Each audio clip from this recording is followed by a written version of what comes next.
আসসালামু আলাইকুম। আশা করছি সবাই ভালো আছেন।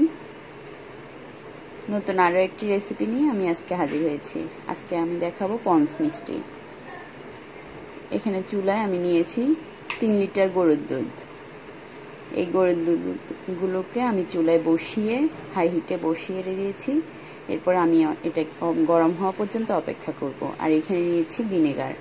এখানে আমি এই ভিনেগারটা ব্যবহার করি, এটা খুবই ভালো, আমার খুবই ভালো লাগে। আর নিয়েছি এখানে আমি যখন দুধটা ফুটতে শুরু করবে তখন এটার সাথে আমি ভিনেগার দিয়ে দিব। ভিনেগারের সাথে একটু পরিমাণ পানি আমি দিয়েছি। আর ভিনেগার দিয়েছি আমি 5 চা চামচ। এর বেশি দিতে যাবেন না, তাহলে ছানাটা শক্ত হয়ে যাবে। তারপরে যখনই এটা ফুটতে শুরু করবে তখন আমি ভিনেগারটা আস্তে করে দিয়ে দিয়েছি আর একটা কাঠি দিয়ে নাড়তে শুরু করেছি। এরপরে যখন এটা ছানা আকারে হবে আর পানিটা একটু সবুজ সবুজ হবে তখন এটাকে আমি ছেঁকে ফেলবো। এই যে দেখুন আমার ছানাটা মোটামুটি কমপ্লিট হয়ে গেছে। এখন আমি চুলাটাকে অফ করে দিব আর এটা পানিটা ছেঁকে নিব এবং কি পুরা ঠান্ডা পানিতে, নর্মাল পানিতে এটাকে আমি ভালোভাবে পরিষ্কার করে ধুয়ে নিব যাতে ভিনেগারের গন্ধটা না থাকে।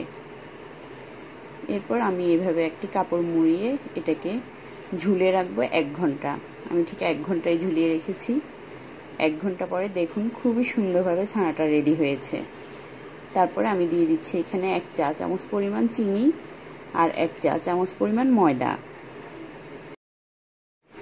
আজকে আমি একদম যারা নতুন রাঁধুনি তাদের জন্য মিষ্টিটা ওইভাবে রেডি করার চেষ্টা করেছি।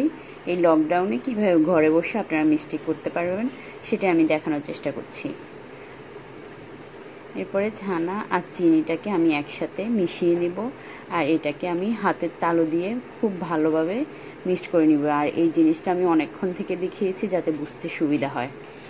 এরপরে এভাবে কষলে কষলে এটাকে আমি আটা যেভাবে ডোটা করা হয় আটার থেকেও মিহিভাবে এটাকে করতে হবে যাতে কোনো প্রকার দানা না থাকে, একদম মিহি হয়ে যায় ছানাটা।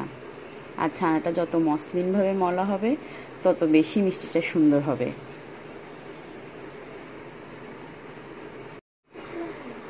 এরপর আমি ছানাটা মলতেছি, দেখুন কিভাবে আমি মলে নিচ্ছি। এটা যত সুন্দরভাবে মলা হবে মিষ্টিটা তত বেশি সুন্দর হবে, আমি বারবার বলছি। আর এই মিষ্টিটা বানাতে আমার খুবই ভালো লাগে আর এটা খেতে অসম্ভব মজা হয়। অবশ্যই আপনারা এই লকডাউনে অবশ্যই বাসায় একবার করবেন। এটাকে আমি প্রায় 10 মিনিটের মতো এটাকে আমি হাত দিয়ে কষলিয়েছি। কষলানোর পরে দেখুন এটা কেমন হয়েছে। এভাবে 10 মিনিট মলার পরে দেখুন এটা কেমন হয়েছে। এটা খুবই ভালোভাবে মলতে হবে। মলা যখন হয়ে যাবে তখন এটা প্লেটের গায়ে থেকে উঠে উঠে আসবে। এরপরে আপনি যে আকারে করতে চান সেটা এটা হাতের মধ্যে এভাবে ঘুরিয়ে ঘুরিয়ে করে নেবেন। আমি সবসময় বড় সাইজেরই করি, আজকে আমি মিডিয়াম সাইজ করে করতেছি। দেখুন এইভাবে সবগুলো আমি করে নিচ্ছি। আর অবশ্যই খেয়াল রাখবেন মিষ্টির গায়ে যাতে কোনো ফাটল না থাকে। খুবই সহজ, খুবই কম খরচে এই দামি মিষ্টিটা বাসায় আপনিও করতে পারেন।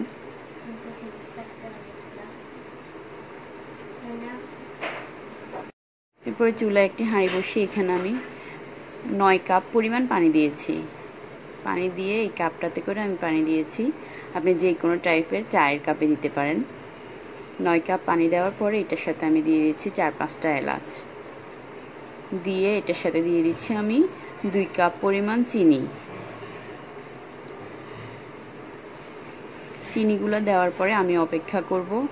এই চিনিগুলো যখন গলে যাবে পানির সাথে মিশে যাবে আর পানিগুলো ফুটতে শুরু করবে তখন আমি এটার সাথে দিয়ে দিব মিষ্টিগুলা।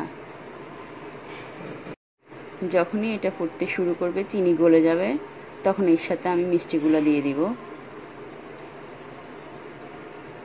সবগুলো মিষ্টি দিয়ে দেওয়ার পরে আমি একটা একটা করে দিয়ে দিচ্ছি বা 2টা বা 3টা হাতেই দিচ্ছি, একসাথে ঢেলে দিচ্ছি না।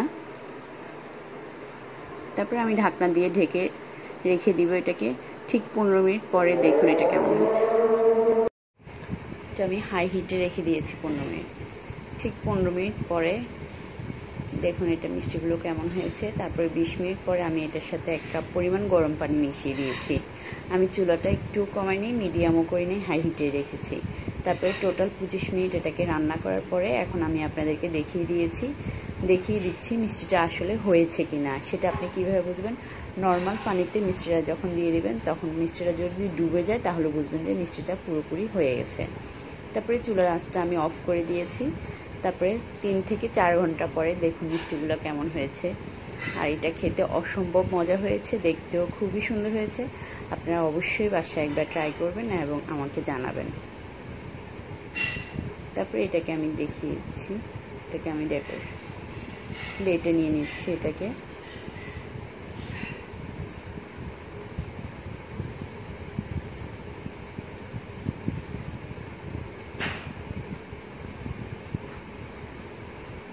সবাই খুব ভালো থাকবেন, আমার জন্য দোয়া করবেন।